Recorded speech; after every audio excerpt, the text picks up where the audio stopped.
We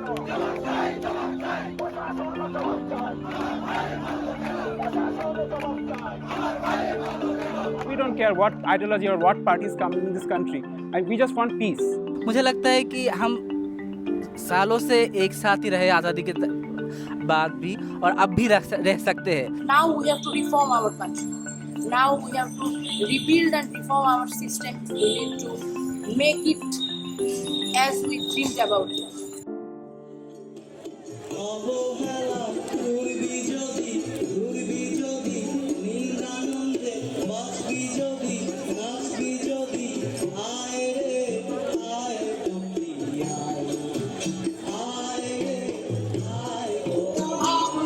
एक नए बांग्लादेश को बनाने की कोशिशें जारी हैं युवाओं की तरफ से. मैं स्मिता शर्मा हूँ, न्यूज लॉन्ड्री के लिए ये विशेष ग्राउंड रिपोर्ट लेकर आ रही हूँ सीधे ढाका से, जहाँ इस वक्त मेरे पीछे जो तमाम लोग मौजूद हैं वो दरअसल यहाँ आए बाढ़ की वजह से जिन लोगों की जानें गई हैं, जो लोग प्रभावित हुए हैं, उनके लिए वो डोनेशंस रेस कर रहे हैं. लेकिन इस वक्त बांग्लादेश की सियासी सरजमी क्या है? जिन बच्चों ने, जिन युवाओं ने यहाँ पर प्रोटेस्ट किया, आज 2 हफ्ते से ज्यादा के बाद ऐसा लग रहा है कि सूरत हाल काफी नॉर्मल होती हुई नजर आ रही है. सड़कें खुली हैं. ढाका की सड़क पर जो सबसे पॉपुलर कहें या बदनाम कहें ट्रैफिक है वो लौट आई है. छोटे बच्चे हो, बुजुर्ग महिलाएं, वो वापस से हैं. और इन तमाम जगहों पर अगर आप देखेंगे जहाँ पीछे संगीत का हमेशा से बहुत बड़ा कंट्रीब्यूशन रहा है, किसी भी क्रांति में, रेवोल्यूशन में या फिर ह्यूमैनिटेरियन कॉजेस में. और ये यूनिवर्सिटी ऑफ ढाका के ठीक सामने इस एरिया में मौजूद हूँ मैं. यहाँ के हम स्टूडेंट्स की आवाज़ों को आप तक पहुँचाएंगे कि कैसा बांग्लादेश चाहते हैं यहाँ के युवा. यहाँ की जो परंपरागत सियासत रही है बीएनपी बनाम अवामी लीग की, क्या उस साइकिल को तोड़ पाएंगे? क्या उससे आगे निकल पाएंगे?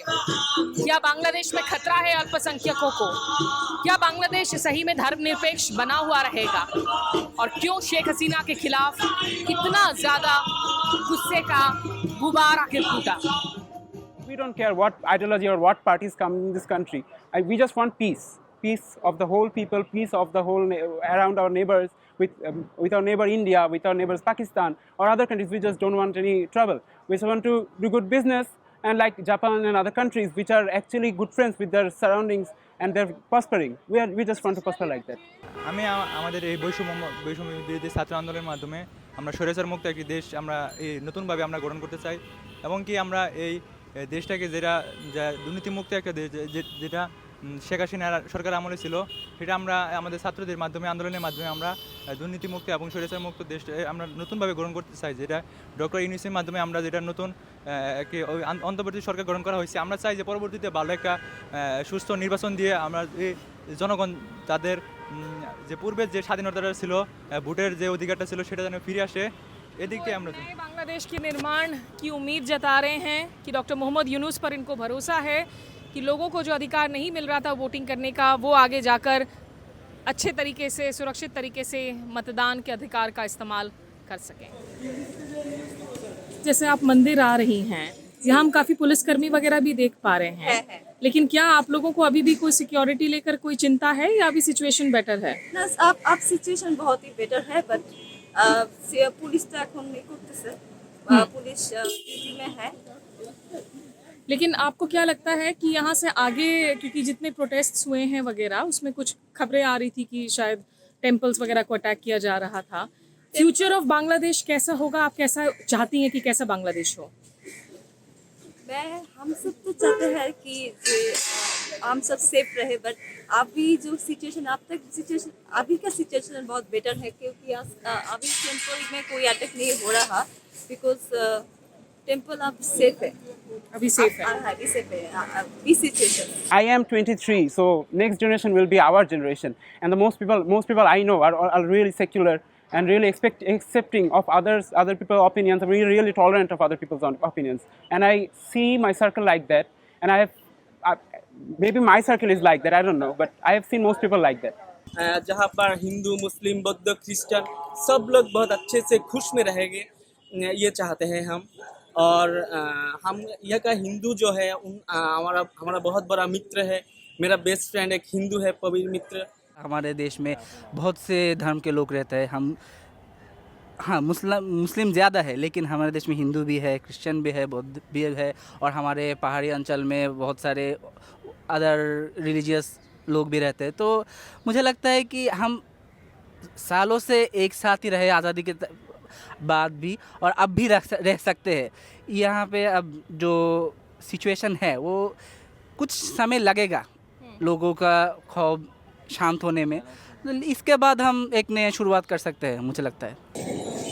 एक नए बांग्लादेश के निर्माण की बातें की जा रही हैं। यहाँ ढाका पर मेरे साथ नुसरत तबस्सुम मौजूद हैं। ये बहुत ही फायस्टी वॉइस हैं और कम उम्र में ये अभी जो है वो सेंट्रल कोऑर्डिनेटर हैं जो स्टूडेंट्स अगेंस्ट डिस्क्रिमिनेशन मूवमेंट, जिसमें की चिंगारी जलाई यहाँ बदलाव की। नुसरत हमारे साथ मौजूद हैं और खुद पॉलिटिकल साइंस की पोस्ट ग्रेजुएट स्टूडेंट हैं यूनिवर्सिटी ऑफ ढाका में। Nusrat, many thanks for speaking to us. Tell us why the protests to begin with? The movement started in beginning. It was only a quota movement. You see, they called it, but we like to name it anti-discrimination movement. Quota system in government job decided our future of our education and our families. So it was very important for us. I mean, student of public universities. Then the movement started first in July.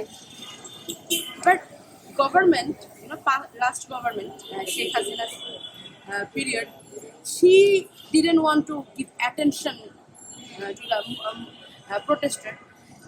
She was like, do whatever you want. I don't care. And it's true. She doesn't care about us. She doesn't care about my country. She doesn't care about our people. But in Dhaka, we faced the major incidential mishap in 14 July when the Sheikh Hasina called us son of Rajakar. I mean, son of anti-independent people. Traitors, collaborators, राजाकार, जिन लोगों ने 1971 में Pakistan military का साथ दिया था, देश के खिलाफ देशद्रोह किया था, ऐसी जनरेशन को देशद्रोह बुलाया शेख हसीना ने, जो इतने सालों बाद, मतलब जिनका कोई लेना देना भी नहीं था उस 1971 की लिबरेशन मूवमेंट के साथ में, जो मिलेनियल्स हैं, जो यंग बच्चे हैं. सो obviously it was a lot of anger for all of you.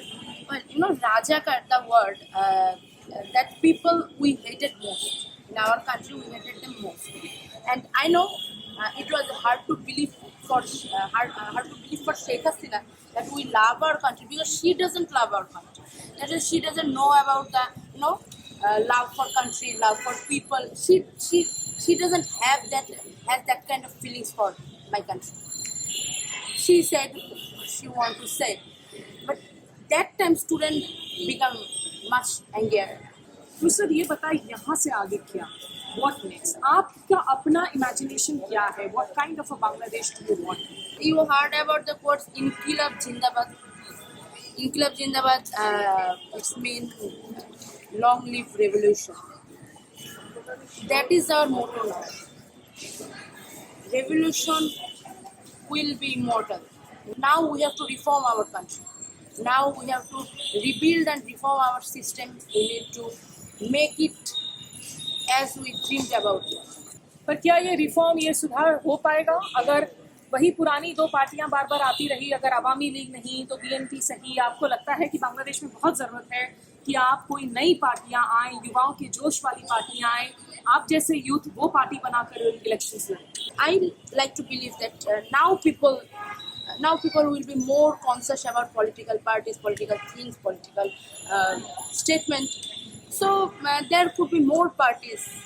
क्या बांग्लादेश का नया भविष्य बदले की राजनीति से बन सकता है? Can a new future of Bangladesh be imagined through a politics of vengeance? कि ऐसा तो नहीं हो जाएगा कि कल तक जो लोग oppressed थे आज वो oppressor बन जाएंगे? My country's people are not revengeful, and what you see right now, arresting of Awami politician or whatever you want to call them, well, they are supporter of genocide. They are direct supporter of genocide. They are criminal. That's why they are under arrest.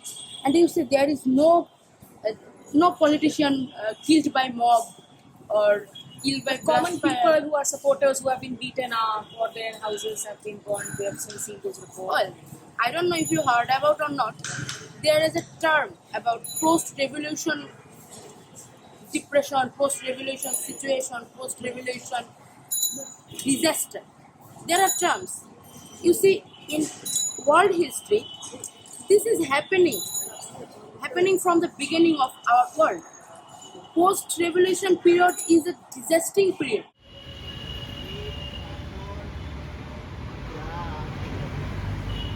अगर आप 32 number यानी कि 32 number धानमंडी का जिक्र किसी को भी करेंगे तो समझाने की ज़रूरत नहीं थी कि आखिर आप कहाँ जा रहे हैं, क्योंकि ये ठीक मेरे पीछे जो जली हुई आप इमारत देख रहे हैं, ये वो ऐतिहासिक इमारत है जिसके दर्शन करने के लिए journalists, VIPs, celebrities, political leaders, दुनिया भर से जो भी जब ढाका आते थे बांग्लादेश की राजधानी, तो यहाँ उनका आना लगभग तय होता था मत्था टेकने के लिए एक तरीके से या श्रद्धांजलि देने के लिए, क्योंकि ये शेख मुजीबुर रहमान का मकान था जो बांग्लादेश के लिबरेशन के सबसे बड़े रणनीतिकार थे, फाउंडिंग फादर थे, शेख हसीना के पिता।